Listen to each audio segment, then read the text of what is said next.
Classification ചാപ്റ്ററിൽ നിങ്ങളെ വല്ലാതെ കുഴപ്പിക്കുന്ന ഒരു ടോപ്പിക്കാണ് നമ്മുടെ വേർട്ടിബ്രേറ്റ്സ് എന്ന് പറയുന്നത്.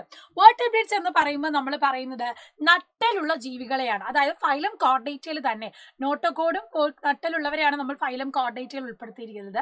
അതിൽ തന്നെ നട്ടലുള്ള ജീവികളെ നമ്മൾ സബ് ഫൈലം വേർട്ടിബ്രേറ്റിൽ ഉൾപ്പെടുത്തിയിട്ടുണ്ട്.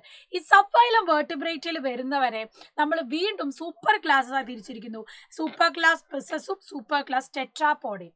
സൂപ്പർ ക്ലാസ് പീസസിൽ നമുക്ക് മത്സ്യങ്ങളെയാണ് കാണാൻ പറ്റുന്നത്. അതിൽ കാർട്ടിലേജിനസ് ആയിട്ടുള്ള തരുണാസ്ഥയുള്ള ശരീരമുള്ളവരെ കോൺട്രിക്ടൈസ് എന്ന ഗ്രൂപ്പിലും, അതുപോലെ തന്നെ ബോണി ഫിഷസ് എന്ന് നമ്മൾ പറയും. ഓക്കെ, ബോണി ഫിഷസ് അസ്ഥികളോട് കൂടിയിട്ടുള്ള ശരീരമുള്ളവരെ ഓസ്റ്റിക് തൈസ് എന്നും കൂടിയാണ് നമ്മൾ വിളിക്കുന്നത്. എന്താണ്? ഓസ്റ്റിക് തൈസ് എന്നാണ് വിളിക്കുന്നത്. അപ്പൊ ബോണി ഫിഷസ് ഓസ്റ്റിക് തൈസും കാർട്ടിലേജിനസ് ഫിഷസിനെ കോൺട്രിക്ടൈസും എന്നും. ഇനി രണ്ടാമത്തെ സൂപ്പർ ക്ലാസ് ടെട്രാപോഡയിൽ വരുന്നതാണ് 4 തരത്തിലുള്ള ഈ ഒരു ക്ലാസസ്. 1 ആംഫീബിയ, 2 റെപ്റ്റീലിയ, 3 ഏപ്സ് ആൻഡ് 4 മമ്മേലിയ എന്ന് പറയുന്നത്. അപ്പോൾ ഓരോന്നിനും പ്രത്യേകത നമുക്ക് നോക്കാം. പിസസിലേക്ക് വരുമ്പം കോൺട്രിക്ടൈസും ഓസ്റ്റിക് തൈസും. ഞാൻ പറഞ്ഞു കാർട്ടിലേജിനസ് ഫിഷസ് ആണ് കോൺട്രിക്ടൈസ്, അതേസമയം ഓസ്റ്റിക് തൈസ് എന്ന് പറയുന്നത് ബോണി ഫിഷസ് ആണ്. കോൺട്രിക്ടൈസും ഓസ്റ്റിക് തൈസും നോക്കുമ്പം സ്കെയിൽസ്, അവരുടെ ശരീരത്തിൽ നമുക്ക് എന്ത് കാണാം? ശൽക്കങ്ങൾ കാണാം. ഹൃദയത്തിന് 2 അറകളാണ്. ആവാസം എന്ന് പറയുന്നത് എവിടെ? ഓഷ്യൻസ്, സമുദ്രത്തിലാണ്. ഹാബിറ്റാറ്റ് എന്ന് പറയുന്നത് ലോക്കോമോഷൻ ആണ്. അവർക്ക് എന്തുള്ളത്? ചിറകുകൾ, ഫിൻസ് ഉള്ളത്. പിന്നെ റെസ്പിറേറ്ററി ഓർഗൻ എന്ന് പറഞ്ഞാൽ അവർക്ക് എന്തുണ്ട്? ഈ പറയുന്ന ഗിൽസ് അവരെ സഹായിക്കും. അതിന് എക്സാമ്പിൾ വരുന്ന ആൾക്കാരാണ് രോഹു, മെക്കറൽ, പേൾ സ്പോട്ട്, അതുപോലെ ഷാർക്ക് എന്ന് പറയുന്നത്. നമ്മുടെ രോഹു, അയലയൊക്കെ കോൺട്രിക്ടൈസ് ആണ്. അതേസമയം കരിമീന്, സ്രാവൊക്കെ വരുമ്പോൾ സ്രാവൊക്കെ എവിടെ വരുന്നതാണ്? ബോണി ഫിഷസിൽ വരുന്നതാണ്. ഇനി ടെട്രാപോഡയിലേക്ക് വരുമ്പോൾ നമുക്ക് 4 ക്ലാസ്സസ് ആണ് പറഞ്ഞത് അല്ലെ. സൂപ്പർ ക്ലാസ് ടെട്രാപോഡയില് class amphibia, class reptilia, class Aves and class mammalia എന്ന് പറയുന്നത്. അപ്പൊ ഈ 4 തരത്തിലുള്ള ക്ലാസ്സസിലേക്ക് വരുമ്പോൾ ആദ്യത്തേതാണ് ആംഫീബിയ എന്ന് പറയുന്നത്. നമ്മുടെ ഉഭയജീവികൾ. അവർ കരയിലും വെള്ളത്തിലുമായിട്ടാണ് അവരുടെ ലൈഫ് സൈക്കിൾ കംപ്ലീറ്റ് ചെയ്യുന്നത്. അവരുടെ ശ്വസന അവയവം എന്ന് പറഞ്ഞാൽ അവർക്ക് സ്കിന്നും അതുപോലെ ലങ്സും ത്വക്കും അതുപോലെ തന്നെ ശ്വാസകോശവും അവരെ സഹായിക്കും. ത്വക്കും അതുപോലെ തന്നെ ശ്വാസകോശവും അവരെ സഹായിക്കുന്നതാണ്. ആൻഡ് ഹൃദയ അറകളുടെ എണ്ണം എന്ന് പറഞ്ഞാൽ ഹൃദയ അറകളുടെ എണ്ണം എത്ര വരും? ആംഫീബിയൻസിലെ 3 എണ്ണമാണ് വരുന്നത് അല്ലെ, 2 എണ്ണം. അതേസമയം മീനുകൾക്ക് 2 അറകളാണുള്ളത്. ആംഫീബിയൻസിലേക്ക് വരുമ്പോൾ 3 എണ്ണം നമുക്ക് കാണാൻ പറ്റും. ആൻഡ് തവള, മരത്തവള, സലമാൻഡർ ഒക്കെ എന്താണ്? ആംഫീബിയൻസിന്റെ എക്സാമ്പിൾ ആണ്. ഇനി റെപ്റ്റൈൽസിലേക്ക് നമ്മൾ വരുന്ന സമയത്ത് ഉരക ജീവികളാണ് റെപ്റ്റൈൽസ്. അവർക്ക് ഡ്രൈ സ്കിന്നായിരിക്കും. മുള്ളുകളോട് കൂടിയിട്ടുള്ള ശരീരമാണ് നമുക്ക് കാണാം. നെയിൽസും അതുപോലെ ടോസൊക്കെ നമുക്ക് കാണാം.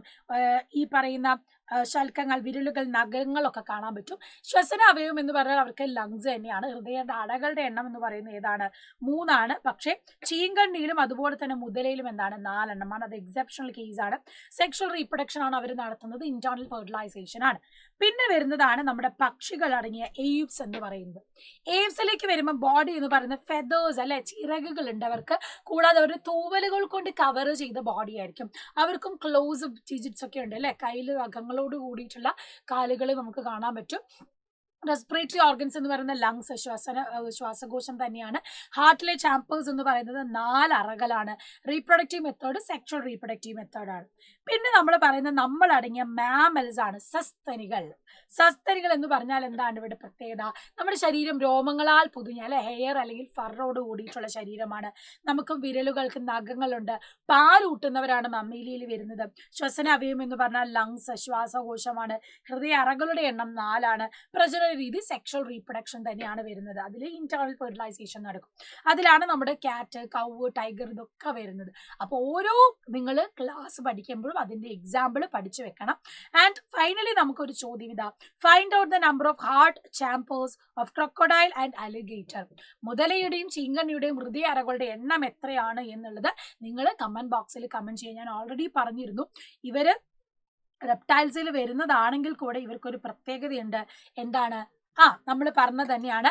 അവർക്ക് റെപ്റ്റൈൽസിലാണെങ്കിലും നമ്മൾ സാധാരണ എന്താണ് ആംഫിബിയൻസിനും റെപ്റ്റൈൽസിനും 3 ചാമ്പേർഡ് ഹാർട്ടാണ് പറയുന്നത്. ഈപ്സിനും മാമൽസിനും 4 ചാമ്പേർഡും. എന്നാൽ റെപ്റ്റൈൽസിലാണെങ്കിലും മുതലയ്ക്കും ചീങ്കണ്ണിക്കും 4 അറകളുള്ള ഹാർട്ടാണ് അല്ലെ. അപ്പൊ അത് കമന്റ് ബോക്സിൽ ഒന്ന് കമന്റ് ചെയ്യുക. സോ കൂടുതൽ ക്വസ്റ്റ്യൻസ് ഒക്കെ ആയിട്ട് മിസ് വീണ്ടും വരുന്നതാണ്. ഈ ടോപ്പിക്ക് പക്ക സെറ്റ് ആയിട്ടുണ്ടെങ്കിൽ പക്ക ഇമോജി ഇടാൻ മറക്കണ്ട കമന്റ് ബോക്സിൽ. So see you soon in next video. Bye by.